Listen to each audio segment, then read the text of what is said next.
अभी प्रयागराज में महाकुंभ चल रहा है, तो लोग जा रहे हैं, बड़ी संख्या में जा रहे हैं, लेकिन उन्हें पता नहीं है कि महाकुंभ का क्या महत्व है। कुंभ में जा रहे हैं और हम एक ही एक टॉपिक को वहाँ पर चला रहे हैं केवल कि आईआईटी वाले बराबर, आईआईटी वाले बराबर। नहीं, ये सोशल मीडिया का ट्रेंड नहीं है, ये मखौल नहीं है, मजाक नहीं है। क्या ऐसा हो कि शरणागति का भाव आपके मन में प्रकट हो जाए? एकमात्र उपाय सिर्फ शरणागति और कुछ नहीं।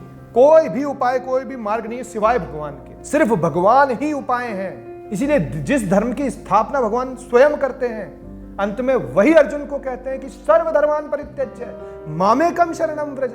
आजकल बहुत सारे आध्यात्मिक गुरु है जो कहते हैं अपने प्रवचनों में कि नाम जप सबसे बड़ा मंत्र है। मैं आपको कोई भी नाम जपने के लिए कह दूं, और जब तक आपको उस चरित्र के विषय में पता नहीं है, तब तक आपको श्रद्धा नहीं हो सकती। अभी प्रयागराज में महाकुंभ चल रहा है, तो लोग जा रहे हैं, बड़ी संख्या में जा रहे हैं, लेकिन उन्हें पता नहीं है कि महाकुंभ का क्या महत्व है। तो क्यों जाना चाहिए महाकुंभ में? अभी देखिए, हमारे यहाँ पर नदियों का बहुत बड़ा महत्व है। हमने साक्षात भगवती नदी को माना है। तो माँ गंगा के यहाँ पे जब कुंभ राशि के अंदर सूर्य, जब मकर राशि में सूर्य आता है और कुंभ के अंदर विचरण करता है, तो महाकुंभ लगता है।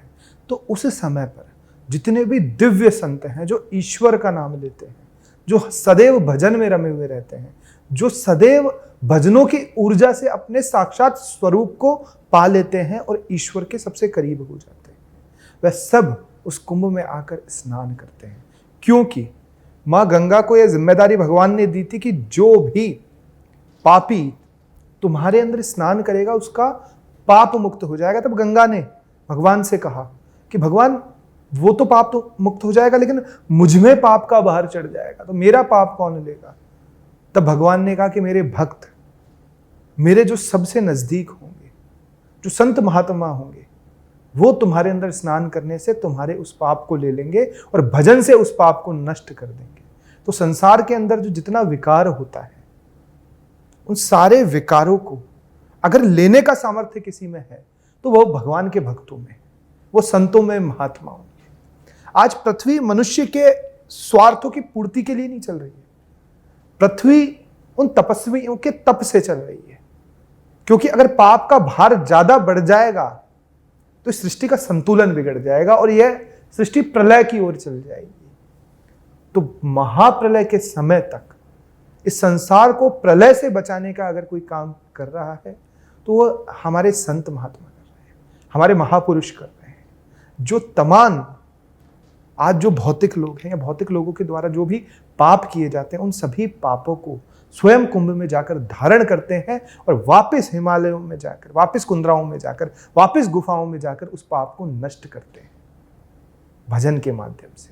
तो जन कल्याण के लिए जो आज साधु संत महात्मा तपस्या कर रहे हैं, वो अपने तप से इस संसार को बचाने के लिए, रक्षा करने के लिए उस महाकुंभ में आते हैं। तो महाकुंभ में जाने से पहले अपने मन के विकारों को हमें शांत करना चाहिए। हमें लालच के साथ, स्वार्थ के साथ, मेरी रील्स पे व्यूज आ जाएंगे, मैं वहाँ पे एंटरटेनमेंट कर लूँगा, 40 करोड़ लोग आ रहे हैं तो मैं वहाँ पे व्यापार कर लूँगा, नहीं। वो एक आध्यात्मिक मेला है, वो भौतिक सांसारिक मेला नहीं है। वहाँ सूक्ष्म शरीर से इतनी दिव्य आत्माएं स्नान करने आती है जो मनुष्य को कभी भौतिक आंखों से नहीं दिखाई देगी। उन संतों के, उन आत्माओं के आभास को महसूस करने के लिए वहां पर व्यक्ति को जाना चाहिए। अपनी आध्यात्मिक शक्ति को बढ़ाने के लिए वहां पर मनुष्य को, जीव को जाना चाहिए। अपने भौतिक आवरण को छोड़ देने के लिए जीव को कुंभ में जाना चाहिए। संत महात्माओं का आशीर्वाद लेने के लिए कुंभ में जाना चाहिए। बाकी अगर भौतिकता के हिसाब से आप कुंभ में जा रहे हैं तो कोई मतलब नहीं इतनी भीड़ में परेशान होने का, कुछ हासिल होने वाला नहीं है। सब भौतिकता दिखाई देगी चारों ओर। तो भौतिकता से मत जाइए, आध्यात्मिकता से जाइए, आध्यात्मिक मन के साथ जाइए, तब जाकर कुंभ में जाना सफल होगा। इंटरनेट पे अभी महाकुंभ के दौरान एक आईआईटी बाबा बहुत फेमस हो रहे हैं, तो उनको देख के और भी जो आईआईटी कर रहे हैं लोग, उनको भी वैराग आ रहा है कि हम भी अब अध्यात्म के मार्ग पर चले। उन्होंने सब छोड़ दिया, सब त्याग दिया। तो इसको लेकर अभी क्या जो यूथ में सोच बन रही है, उसको लेकर क्या? देखिए कि आईआईटी जो है इंजीनियरिंग है, उसका आध्यात्मिकता से कोई लेना नहीं देना नहीं है। उन्होंने चाहे आईआईटी कर रहे होते, चाहे एमबीबीएस कर रहे होते या कोई और कार्य कर रहे होते, मतलब उनको भौतिकता में सुख नहीं मिला।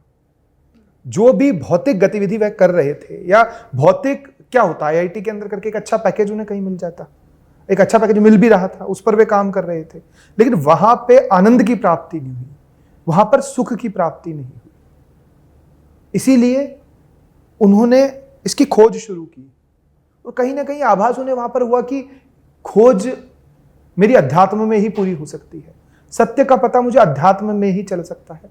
तो इसका आईआईटी से कोई लेना देना नहीं है। लेकिन हमारे यहाँ पर क्या है कि हम उस सत्य को खोजने स्वयं नहीं निकलते, हम जो सत्य खोज रहा है उसकी पूजा करने लग जाते हैं, हम उसी को सब कुछ मान लेते हैं जो डिफरेंट बातें करने लग जाते हैं। नहीं, हर मनुष्य की खोज सत्य की ही होनी चाहिए।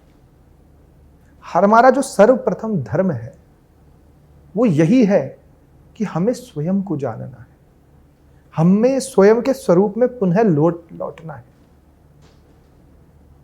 हम भौतिकता से अगर आध्यात्मिकता को कंपेयर करेंगे कि आईआईटी करने वाला अध्यात्म में आ गया इसलिए अध्यात्म बेस्ट है, नहीं, अध्यात्म तो बेस्ट ही है। उसमें चाहे आईआईटी करने वाला आए या कोई नर्सरी फैल आए, इससे आध्यात्मिक की सत्ता पर कोई फर्क नहीं पड़ता। हमें उसे आध्यात्मिक को सर्टिफिकेट देने की जरूरत नहीं है कि चलो आईआईटी वाले बाबा चल गए, ओहो अब तो हमें भी जाना चाहिए। नहीं, ये तो प्रत्येक जीव, प्रत्येक आत्मा का धर्म है। मनुष्य का मूल स्वरूप आनंद स्वरूप है, शिव स्वरूप है। इसीलिए मनुष्य को संसार की किसी भी नश्वरता के अंदर सुख प्राप्त नहीं होता, क्योंकि मूल स्वभाव आत्मा का है ही नहीं वह जो वह संसार में खोज रहा है। क्षणिक भौतिक तृप्ति तो हो सकती है, लेकिन मूल सुख कभी नहीं मिल सकता, मूल आनंद कभी नहीं मिल सकता। इसलिए व्यक्ति को यह नहीं देखना चाहिए कि कोई आईआईटीएन उसमें जा रहा है, कोई डॉक्टर उसमें जा रहा है। नहीं, वो आईआईटी उन्होंने जो की थी वो अपनी भौतिक तृप्ति के लिए की थी, अच्छे पैकेज के लिए की थी, अच्छी नौकरी के लिए की थी, माँ बाप के कहने के लिए की थी। तो भौतिक लक्ष्य प्राप्त करने के लिए आईआईटी है। आध्यात्मिक मार्ग पे जाने के लिए, एलिजिबिलिटी के लिए आईआईटी नहीं है। वहां आपको आईआईटी करने की जरूरत नहीं है, वहां आपको एमबीबीएस की जरूरत नहीं है, वहां कोई प्री एग्जाम नहीं है। एक ही है कि निर्मल जन मन सो मोहि पावा, मोहि कपट छल छिद्र न भावा। जिसका निर्मल मन है, जो छल छिद्र कपट जिसके अंदर नहीं है, वह अध्यात्म में भगवान को सीधा सीधा एक्सेप्ट होता है। वहां पे कोई आपकी डिग्री नहीं देखी जाएगी, वहां आपका क्वालिफिकेशन नहीं देखा जाएगा, वहां आपकी शरणागति देखी जाएगी, वहां आपका समर्पण देखा जाएगा। तो आपको शरणागत होना है, आपको समर्पित होना है। जो भी सांसारिक आपकी उपलब्धियां हैं वो संसार के लिए है, अध्यात्म के लिए नहीं है। परमात्मा को कोई फर्क नहीं पड़ता कि आपका यह शरीर भौतिकता के अंदर किस लक्ष्य को प्राप्त कर चुका है। भौतिक में चाहे आप राजा बन जाइए, इससे परमात्मा को कोई मतलब नहीं है। वो आपके कर्मों के अनुसार जो आपको सुख मिलना था वो मिल गया, उसको आप भोग लीजिए। तो जिस प्रकार से भौतिकता में मिलने वाले पद भोग है और आध्यात्मिकता में मिलने वाला पद मोक्ष है, तो इसी प्रकार से भोग और मोक्ष दोनों एक नहीं हो सकते। यह हमारे देश के लोगों को समझना चाहिए कि हम कुंभ में जा रहे हैं और हम एक ही एक टॉपिक को वहां पर चला रहे हैं, केवल कि आईआईटी वाले बाबा, आईआईटी वाले बाबा। नहीं, ये सोशल मीडिया का ट्रेंड नहीं है, ये मखौल नहीं है, मजाक नहीं है। ये अध्यात्म का सबसे बड़ा मेला है, ये महाकुंभ है। यहाँ के अपनी हृदय की चेतना को जागृत करने की आवश्यकता है, यहां पर संतों के आशीर्वादों को लेने की आवश्यकता है।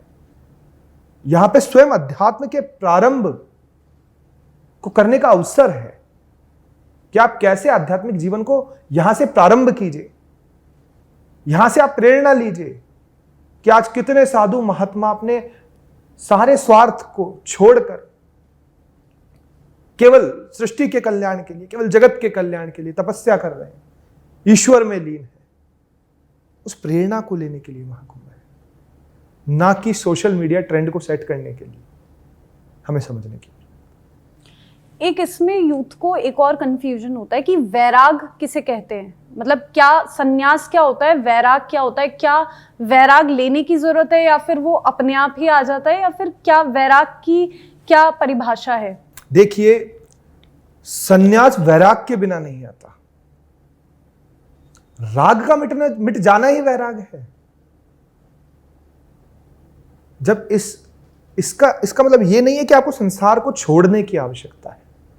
आप भौतिक रूप से संसार को छोड़ रहे हो और अपने आप को वैरागी कह रहे हो, नहीं, आपने पकड़ रखा है अभी तक भी, क्योंकि आप संसार में और वैराग में डिफरेंस कर रहे हो। जब आपके सभी प्रकार के डिफरेंस मिट जाते हैं, जब आप संसार में कर्म तो कर रहे हो लेकिन उससे अटैच नहीं हो, आप भौतिक रूप से सभी कर्मों को अंजाम दे रहे हो लेकिन आपका अटैचमेंट किसी भी कर्म से नहीं है, फल की इच्छा किसी भी कर्म से नहीं है, वह वैराग है, वह संन्यास है।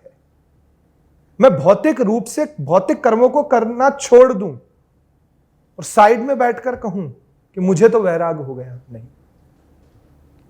वैराग क्रिया नहीं, वैराग अवस्था है, जो मन की अवस्था है, ना कि भौतिक शरीर की। भौतिक शरीर की कोई महत्व, कोई सत्ता, कोई अस्तित्व ही नहीं है अध्यात्म में। यह केवल एक साधन मात्र है जो हमें परमात्मा के प्रति शरणागत होने के लिए मिला है, उसके भजन करने के लिए मिला है, उसका नाम लेने के लिए मिला है। इस भौतिक शरीर पे एक और आवरण डाल के उस परमात्मा के बनाए संसार से अलग हो जाना वैराग नहीं है। वैराग तो मन की अवस्था है कि मैं संसार के भलाई के लिए यहां कर्म भी कर रहा हूं, उपदेश भी दे रहा हूं, प्रवचन भी कर रहा हूं, लेकिन मेरा अटैचमेंट इस संसार से नहीं है। मेरा मन सिर्फ मेरे परमात्मा के चरणों में है। मैं जो कर्म कर रहा हूं इसका मुझे कोई फल मिले ना मिले, मेरे सुख दुख या मेरे किसी भी स्वभाव पे कोई फर्क नहीं पड़ेगा। यह वैराग है। मैं यह कर रहा हूं लेकिन बदले में मुझे यह मिलना चाहिए, तो फिर कैसा वैराग? मैं अच्छा बोल रहा हूं तो लोगों से मुझे प्रशंसा मिलनी चाहिए, ये कैसा वैराग? निष्काम कर्म करते रहना, बिना फल की इच्छा कार्य करते रहना ही वैराग है। इसके सिवा वैराग कुछ और नहीं। रामचरितमानस में तुलसीदास जी ने भी चौपाई के माध्यम से कहा है कि गुरु माता पिता के जो वचन होते हैं, उनकी जो आज्ञा होती है, वो बिना सोचे समझे मान लेनी चाहिए। लेकिन जब आज के युग में हम माँ बाप को देखते हैं तो वो अपने बच्चों का भक्ति मार्ग में मार्गदर्शन करने की बजाय उन्हें डर लगता है कि ये ज्यादा भक्ति अगर इसने कर ली तो ये संन्यास ले लेगा, साधु बन जाएगा। तो ऐसे में क्या करना चाहिए जब माता पिता ही उस चीज में बाधा बन रहे हैं? देखिए, लोगों को ये समझना पड़ेगा कि माता पिता कौन है। सिर्फ बच्चे को जन्म दे देना भौतिक रूप से आप माता पिता नहीं होंगे। माता एक तत्व है, पिता एक तत्व है, एक भाव है, एक आध्यात्मिक सत्ता है, भौतिक सत्ता नहीं है। कि मैंने अगर फिजिकली बायोलॉजिकली बच्चा पैदा कर दिया तो मैं फिजिकल बायोलॉजिकल मदर तो बन सकती हूँ, फिजिकल बायोलॉजिकल फादर तो बन सकता हूँ क्या, लेकिन मैं स्पिरिचुअल मदर फादर बन सकता हूँ? नहीं। ये माँ बाप को समझना है। आज के जो युवा नशा कर रहे हैं, जो गलत प्रवृत्ति में, ये शादी करके बच्चे पैदा करेंगे, ये माँ बाप हो जाएंगे अनुसरण से? तो नहीं। जिसमें मातृत्व नहीं है वो माता नहीं है, जिसमें पितृत्व नहीं है वो पिता नहीं है। क्योंकि आज के माता पिता धर्म से दूर हो गए, उनके पास धर्म नहीं है। वो केवल उन बच्चों के जरिए भी अपना स्टेटस मेंटेन करना चाहते हैं। उन्हें यह चिंता है कि हमारे स्टेटस के अंदर लोग क्या कहेंगे। हमारा बच्चा अगर मिशनरी स्कूल में नहीं पढ़ेगा तो हमारा स्टेटस पड़ोसी से कम हो जाएगा। हमारा बच्चा अगर पार्टियों में युवाओं की तरह नहीं जाएगा तो जो हमारे दोस्त का बच्चा जाता है तो लोग हम पे हंसेंगे। नहीं, ये पूरी प्रकृति तुम पर हंसेगी एक समय पर। इस समझने की आवश्यकता है, जो भी जीव माता पिता बनने की ओर है वह भौतिक माता पिता ना बने, वो फिजिकल बायोलॉजिकल माता पिता ना बने, वो आध्यात्मिक माता पिता बने। मूल रूप से इस जीव का प्रथम कर्तव्य अपनी आत्मा के प्रति है, दूसरा कर्तव्य अपने शरीर एवं उसके रिश्तों के प्रति है। तो माता पिता को भी, जो भी माता पिता बनने की ओर है, उन्हें भी प्रथम विचार यह करना चाहिए कि मेरा आत्मकल्याण कैसे हो और मेरी संतान का आत्मकल्याण कैसे हो। भौतिकता में कितनी भी सफलता हासिल कर ली, उससे उद्धार होने वाला नहीं। वो सफलता यहीं तक कुछ वर्षों तक सीमित है, और वह सफलता है भी नहीं, वो केवल भौतिकता है, उसे हम सफल नहीं कह सकते। लेकिन जब तक यह संकल्प इस देश के माता पिता नहीं लेंगे कि हमें भी आत्मकल्याण करना है और हमारी संतान का भी आत्मकल्याण करना है, तब तक वह माता पिता कहलाने लायक नहीं। फिर तो भाई वो भी स्वार्थ का रिश्ता हो गया, वहां भी व्यापार जैसी भावना आ गई कि हमने तुम्हें पढ़ा लिखा के बड़ा किया है, अब तुम बदले में हमें ये दो। It's not business. अगर किसी से भी जीवन में जुड़ो, किसी भी रिश्ते में जुड़ो, चाहे वो माता पिता का हो, चाहे वह भाई बहन का हो, चाहे वो आपकी दोस्ती मित्रता का हो, सर्वप्रथम अपने साथी को आत्मकल्याण की राह पर लेकर इस जीवन से कैसे मुक्त होना है, इस जीवन में कैसे मुक्त होना है, कैसे परमात्मा को पाना है। पहले भारत के अंदर यह लक्ष्य हुआ करता था, लेकिन अब यह लक्ष्य नहीं है। इस लक्ष्य पे बात करने वालों का मजाक उड़ाया जाता है कि ये तो आध्यात्मिक बातें कर रहा है। तो क्या भौतिक करें, क्या मर जाने वाली बातें करें, क्या नष्ट हो जाने वाली बातें करें, या जो सदैव शाश्वत रहेगा वह बातें करें। इसीलिए केवल बायोलॉजिकल बच्चा पैदा कर लेना माता पिता नहीं बनाता। जो जीव, जो आत्मा उस शरीर के माध्यम से तुम्हारा पुत्र या पुत्री बनकर आई है, उस आत्मा का उद्धार कैसे हो, उस आत्मा का कल्याण कैसे हो, जब तक यह संकल्प हमारे देश के माता पिता नहीं लेंगे, तब तक वह माता पिता कहलाने लायक नहीं है। इसीलिए इस बात को इस देश में समझना होगा कि प्रत्येक जिस भी जीव की जिम्मेदारी आपके कंधों पर आ रही है, उसका उद्धार, उसका आत्मकल्याण ही उसके जीवन की सच्ची सफलता है। क्योंकि सुख और आनंद तो केवल आत्मकल्याण में ही प्राप्त होगा। चाहे कितने भी बड़े पद पर आप आपके बच्चों को पहुंचा दो, वहां सुख और आनंद नहीं है। वो भौतिक सफलता के लिए ठीक है, लेकिन मन की सफलता, मन के आनंद के लिए ठीक नहीं है। इसीलिए लक्ष्य आत्मकल्याण को बनाते हुए, सेल्फ रियलाइजेशन को बनाते हुए, भगवान के चरणों को बनाते हुए माता पिता को अपना कर्म निर्धारित करना चाहिए। और जो भी उनका बच्चा अगर भक्ति में जा रहा है तो उसे और प्रोत्साहित करते हुए उसमें लगाना चाहिए। क्योंकि अर्जुन बहुत बड़ा धनुर्धर था, जब उसके सामने विषाद आया तो भौतिक ज्ञान काम नहीं आया, आध्यात्मिक ज्ञान ही काम आया।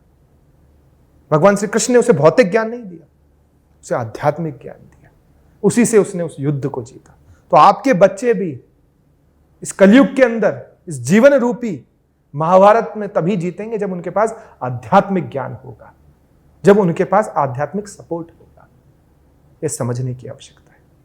एक यूथ का क्वेश्चन होता है कि जब हम आध्यात्मिक मार्ग पे चल रहे हैं, आजकल बहुत सारे आध्यात्मिक गुरु है जो कहते हैं अपने प्रवचनों में कि नाम जप सबसे बड़ा मंत्र है, कि नाम जप करो, नाम जप करते करते ही इसकी जो है उपलब्धि प्राप्त होगी। लेकिन नाम जप में भी एक बाधा आती है कि नाम जप में मन लग रहा है लेकिन नहीं लग रहा कई लोगों का। तो अगर नहीं लग रहा तो अब कैसे नाम जप आगे करें, तो ये भी एक प्रश्न होता है। देखिए, मैं कहूं कि सीधे नाम जप कहने के लिए नहीं कहना चाहिए किसी को भी कि सीधा नाम जप करो, नहीं। गोस्वामी तुलसीदास ने भी रामचरितमानस में कहा है कि जब तक आपको प्रभु का चरित्र पता नहीं होगा ना, जब तक उनके नाम में आपकी श्रद्धा नहीं होगी। मैं आपको कोई भी नाम जपने के लिए कह दूं और जब तक आपको उस चरित्र के विषय में पता नहीं है, तब तक आपको श्रद्धा नहीं हो सकती, है ना। और भवानी शंकरो वंदे कि जब बिना श्रद्धा और विश्वास के तो भगवान के दर्शन हो भी नहीं सकते। तो नाम जप कब करो? सर्वप्रथम आज युवाओं को भगवान के चरित्र को सुनना चाहिए, पढ़ना चाहिए। पहले सर्वप्रथम राम कथा को पढ़ो, राम कथा को सुनो, कृष्ण कथा को पढ़ो, कृष्ण कथा को सुनो, या जिस भी इष्ट में आपकी रुचि है उसको पढ़ो, उसको सुनो, उसके चरित्र को समझो। कि भौतिक मानव रूप में आकर भी उस परमात्मा ने किस प्रकार से मनुष्य का कल्याण किया, किस प्रकार से त्याग किया। तो जब उनके करुणामय चरित्र पे प्रेम उत्पन्न होगा तब उनके नाम में निश्चित मन लगेगा, क्योंकि जब भी आप उनका नाम लोगे तो उनकी लीलाएं आपकी आंखों के सामने आएगी, उनका चरित्र आपकी आंखों के सामने आएगा, जो आपके मन को विषय विकारों से हटाकर उस परमात्मा के चरणों में ले जाएगा। आपने शरणागति की बात की, तो शरणागति की शुरुआत कहाँ से हो? क्या ऐसा हो कि शरणागति का भाव आपके मन में प्रकट हो जाए? देखिए, ये जो पिछला प्रश्न उसी से मिलता है। शरणागति की जो शुरुआत है वो भगवान के चरित्र को सुनने से ही हो। जो भी लोग कह रहे हैं कि मैं ब्रह्मास्मि, अहम ब्रह्मास्मि, और आंखें बंद करके और ध्यान की ओर आकर्षित होने की कोशिश कर रहे हैं, कलयुग में ये संभव नहीं है। ये सतयुग की बातें थी। सतयुग में भगवान परमात्मा ने ये मनुष्य को सामर्थ्य दिया था कि आप ध्यान से परमात्मा तक पहुंच सकते हैं। कलयुग में एक शरणागति है। उसका सबसे बड़ा उदाहरण मैं आपको देता हूं कि भगवान श्री कृष्ण अर्जुन को गीता सुनाते हैं। सबसे पहले क्या करते हैं कि अर्जुन को कौन सा कर्मयोग, कि तू कर्म कर, कर्म से क्या होगा, तेरी बुद्धि निर्मल होगी। बुद्धि निर्मल होने के बाद क्या करो, ज्ञान योग। अब तू ज्ञान पे चल और तत्व को जान। तो अर्जुन ने ज्ञान योग को सुना, अब तूने तत्व को जाना, अब उस तत्व की भक्ति कर। भक्ति हुई, भक्ति से मुझे मेरे परमात्मा के प्रति प्रेम उत्पन्न हुआ भक्ति करने से। तो अभी भी द्वैत बचा, अभी भी मैं और मेरा परमात्मा बचा। लास्ट में सर्व धर्मान परित्यज्य मामेकम शरणम भजे। तूने सब कर लिया, अब तू सब छोड़ दे और शरणागत हो जा। अब तू और मुझ में कोई फर्क ही नहीं बचा। यह सबसे सही मार्ग है जो भगवान श्री कृष्ण ने अर्जुन को बताया कि सर्वप्रथम कर्मयोग, कर्म कर, कर्म से बुद्धि को निर्मल कर। बुद्धि निर्मल होगी तो ज्ञान योग पे चल, ज्ञान योग से तत्व को जान, तत्व को जानेगा तो उस तत्व की भक्ति कर, और भक्ति करने के बाद जब प्रेम उत्पन्न होगा तब शरणागत हो जा। यह शरणागति है। मनुष्य सोचता है कि मैं ज्ञान योग से प्राप्त कर लूंगा ना, ज्ञान से बुद्धि निर्मल होगी, ज्ञान से तत्व को जानेगा। सोचेगा मैं कर्म से प्राप्त कर लूंगा, नहीं, कर्म से बुद्धि निर्मल होगी। फिर ज्ञान पे चलने से तत्व की जानकारी होगी, तत्व को जान लेने से उसमें भक्ति में मन लगेगा, और भक्ति करने से प्रेम का प्राकट्य होगा, और प्रेम के प्राकट्य से शरणागति होगी।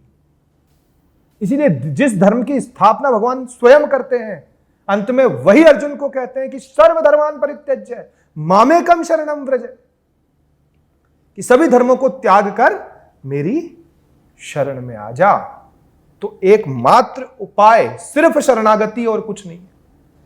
कोई भी उपाय, कोई भी मार्ग नहीं है सिवाय भगवान के। सिर्फ भगवान ही उपाय हैं। वो स्वयं नौका लेके खड़े कि आ जाओ, बैठ जाओ, मैं पार करा दूंगा, लेकिन नहीं, हमें स्वयं पार करना है, हमें स्वयं कूदना है, हमें स्वयं मगरमच्छों से लड़ना है, हमें स्वयं जीव जंतुओं से लड़ना है।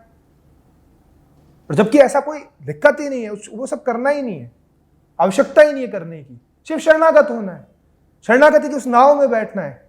भगवान आसानी से पार करा देंगे, लेकिन भगवान तब तक कुछ नहीं करेंगे जब तक हम पहल नहीं करेंगे।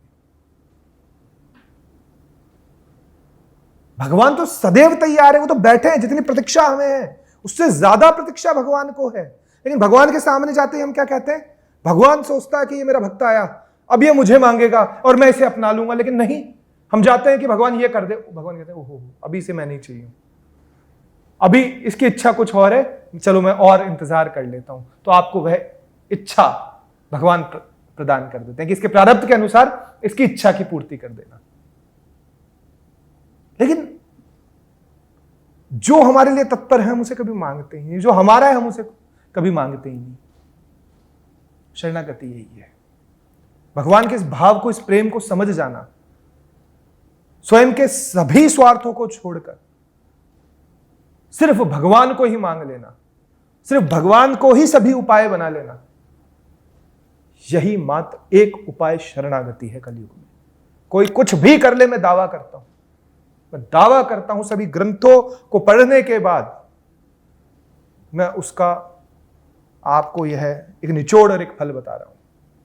स्वयं के बल से कुछ नहीं हो सकता, कोई सामर्थ्य नहीं है मनुष्य में। जब तक वह यह सोचता रहेगा कि मैं कर रहा हूं, तब तक कुछ नहीं होगा। ना वह कर्म कर सकता है, ना वह ज्ञान योग पे चल सकता है, ना वह भक्ति कर सकता है, ना वह शरणागत हो सकता है। यह सब कराएगा भी भगवान। जैसे अर्जुन को कराया, अर्जुन स्वयं के बल से युद्ध लड़ लेता ना, धनुष हाथ से छूट गया, कर्म भी हाथ पकड़कर करवाया, ज्ञान भी खुद के मुख से दिया, भक्ति भी स्वयं के सामने करवाई, और शरणागत भी खुद ने किया। मनुष्य को केवल तीव्र इच्छा प्रकट करनी है, ब्रह्म की जिज्ञासा प्रकट करनी है। वो ब्रह्म तो तैयार है, वह ईश्वर परमात्मा तो अपने अंश से इतना प्रेम करता है जितना हम सोच भी नहीं सकते। लेकिन समर्पित हमें होना है। सभी धर्मान परित्यज्य, सभी धर्मों को त्याग कर केवल ईश्वर के, भगवान के शरणागत होना है। कलयुग में यही एक मार्ग है, यही एक मार्ग है जो हनुमान जी ने किया, जो ज्ञानी नामाग्रगण्यम थे, बुद्धिमताम वरिष्ठम थे। उन्होंने बैठ के ध्यान नहीं किया, वो अलग अलग रास्तों पे नहीं चले, वो केवल भगवान श्री राम के शरणागत हो गए। और जो भी उन्हें मिला उन्हें भी शरणागत किया। सुग्रीव मिले तो उन्हें शरणागति दी, विभीषण मिले तो उन्हें शरणागति दी, और सबका उद्धार कराया। हनुमान जी के चरित्र से भी यह हमें सीखना चाहिए कि जो भक्त शिरोमणि है, जो भगवान स्वयं शिव शंकर है, वो किस प्रकार से शरणागति का प्रसाद अपने भक्तों को देते हैं। सिर्फ शरणागत होना है, सिर्फ शरणागत। एक आजकल लोगों में ये कंफ्यूजन बना रहता है कि तत्व तो एक ही है, लेकिन अलग अलग भक्ति मार्ग है। जैसे शिव जी के भक्त अलग हैं, विष्णु जी के भक्त अलग है, लेकिन हम देखते हैं कि जो कृष्ण के भक्त हैं, तो कृष्ण तो खुद संपन्न है पूर्ण तरीके से, लेकिन जो उनके भक्त हैं उनकी भक्ति करने से उनके पास जो है वो भी चले जाता है, बहुत विघ्न आ जाते हैं जीवन में। और वहीं अगर हम शिव जी को देखते हैं तो शिव जी तो खुद वैरागी हैं और उनके भक्त हैं वो पूरी तरीके से संपन्न है। जैसे रावण, उनके पास सोने की लंका। तो इन दोनों के भक्तों में बहुत डिफरेंस देखा जाता है कि कृष्ण के भक्त एकदम फकीर और शिव जी के भक्त जो हैं वो पूरी तरीके से संपन्न। नहीं देखो, ऐसा नहीं है, ये कोई एक ऑथेंटिक वो नहीं है। कृष्ण भक्त बहुत अमीर भी हैं और बहुत ज्यादा सुख समृद्धि, ये व्यक्ति को उसके प्रारब्ध से मिलता है। देखो, ये व्यक्ति जिसकी भी भक्ति करे, कृष्ण तत्व हो, चाहे शिव तत्व हो, चाहे राम तत्व हो, चाहे शक्ति तत्व, सब एक है, कोई अलग नहीं है। सबके अलग अलग क्या कार्य हैं, अलग अलग लीला है, अलग अलग नाम है, अलग अलग रूप है, अलग अलग धाम है, लेकिन तत्व सब एक ही है। लेकिन देखो, अब इसको भक्ति रस में, जैसा आपने पूछा, अगर इसमें बात की जाए तो भगवान श्री कृष्ण चोर हैं, वो चित्त चोर हैं। वो सर्वप्रथम तुम्हारी परीक्षा बहुत लेंगे, क्योंकि कहते हैं चंचल ठाकुर हैं। वो तुमसे सब ले लेंगे और फिर भी देखेंगे कि भूखा मारू, भीख मंगाऊं, खैंचू तन की खाल, और इतने में भी ना भूले, फिर उसका करूं निहाल। भगवान श्री कृष्ण ऐसे। सुदामा का सब कुछ छीन लिया, लेकिन जब सुदामा हार कर शरणागत होकर उनके द्वार पर आ गया तो कितना कुछ तीनों लोग उनको दे दिए। तो ऐसा भगवान श्री कृष्ण की लीलाओं का स्वभाव है। अगर लीलाओं के स्वभाव को हम समझना चाहें तो भगवान श्री कृष्ण पहले व्यक्ति को इतनी कठोर परीक्षा लेते हैं, क्योंकि थोड़ा सा नेचर ऐसा नॉटी वाला। भगवान शिव भोले हैं, वो भोलेनाथ है कि भैया सोने की लंका तू ले ले, है ना, क्योंकि सबसे बड़े दानी है इस पूरे संसार में। भगवान शिव से बड़ा दानी कोई नहीं है, क्योंकि ब्रह्मा जी जिसका भाग्य लिख देते हैं, उसके भाग्य को मिटाने की शक्ति केवल भगवान शिव में। और कुछ नहीं, ज्यादा कुछ नहीं लगता। जल के चढ़ाए जमलोक से उदार देत, चंदन के चढ़ाए चक्रवर्ती कर देते हैं।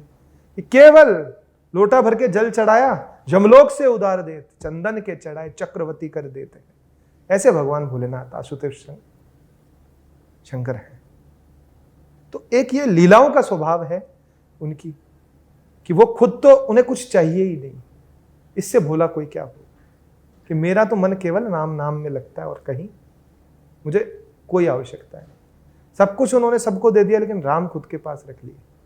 तो राम की भक्ति भी भगवान शिव की कृपा से ही मिलती है। मनुष्य को जाकर भगवान शिव के पास भौतिकता नहीं मांगनी चाहिए, दे देंगे, वो दे देंगे, लेकिन फिर वो जो मूल तत्व है, वो राम रसायन तुम्हारे पास आ। हनुमान जी कौन है? भगवान शिव ही तो है। राम रसायन तुम अपने पास रख रखा है, बाकी सब जो मांगे उसको देते जा रहे हैं। राम मांगो, उनके पास जाके उनसे राम नाम मांगो, देखो कितना प्रसन्न होंगे। तुम्हें गले से लगा लेंगे, तुम्हें स्वयं अपना लेंगे, तुम्हें फिर कुछ मांगने की जरूरत नहीं। जो मांगेगा तुम्हारे आगे ही मांगेगा, तुम कहीं नहीं मांगोगे। इसलिए भगवान भोलेनाथ के पास जाके, शिव के पास जाके हमें सिर्फ 2 अक्षर रा और मैं, 2 ही मांगने। राम। अच्छा, जब हम काशी की बात करते हैं तो वहाँ पे ऐसा कहते हैं कि भगवान शिव वहाँ साक्षात विराजमान है और वहाँ पे सबको राम मंत्र देते हैं, और जो भी जिसकी भी वहाँ पे मृत्यु होती है उसको मोक्ष की प्राप्ति होती है। क्या सच में ऐसा होता है कि वहाँ मरने वाले इंसान को मोक्ष ही मिलती है? देखिए, कोई ऐसे रैंडम मर जाए, काशी भौतिक काशी में होने से कोई मतलब नहीं है, आध्यात्मिक काशी में होना चाहिए। आप काशी में हो और काशी आप में होनी चाहिए। आप वहां पर हो और उस काशी के महत्व को समझ रहे हो और अपने कर्मों का प्रायश्चित कर रहे हो पल पल वहां पर रहकर, कि भगवान मैं काशी में आया हूं, मुझे मोक्ष चाहिए, मुझसे कर्म हो गए, मुझे मुक्त करो। प्रायश्चित कर रहे हो, क्षमा मांग रहे हो, तो निश्चित रूप से भगवान शिव आपको तारक मंत्र देकर आपका उद्धार काशी के अंदर करें।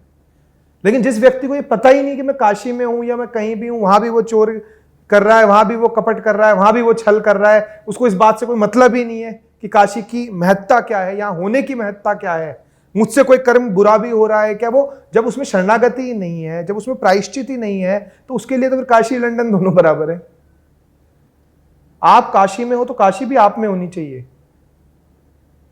जब दोनों एक हो जाते हैं तब वहां पर मुक्ति निश्चित मिलती है। आपने प्रेम की बात की थी और आपने ये भी बोला कि मनुष्य के स्वयं के बल से कुछ नहीं हो सकता।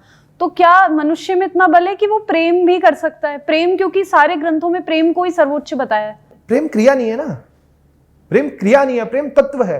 प्रेम का प्राकट्य होता है जब सारे विकारों का नाश हो जाता है, जो शेष बचता है वह प्रेम है, जो सत्य बचता है वो प्रेम है।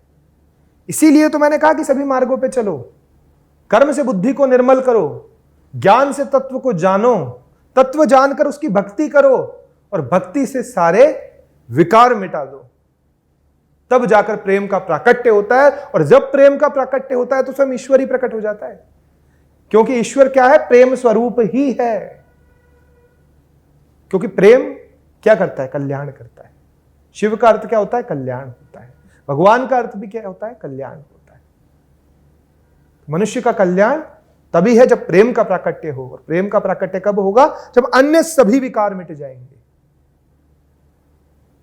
तब जाकर प्रेम का प्राकट्य होगा। प्रेम करने से नहीं होता है, करने से तो मोह होता है, करने से तो जबरदस्ती होती है। प्रेम तो प्राकट्य होता है, स्वतः प्राकट्य होता है।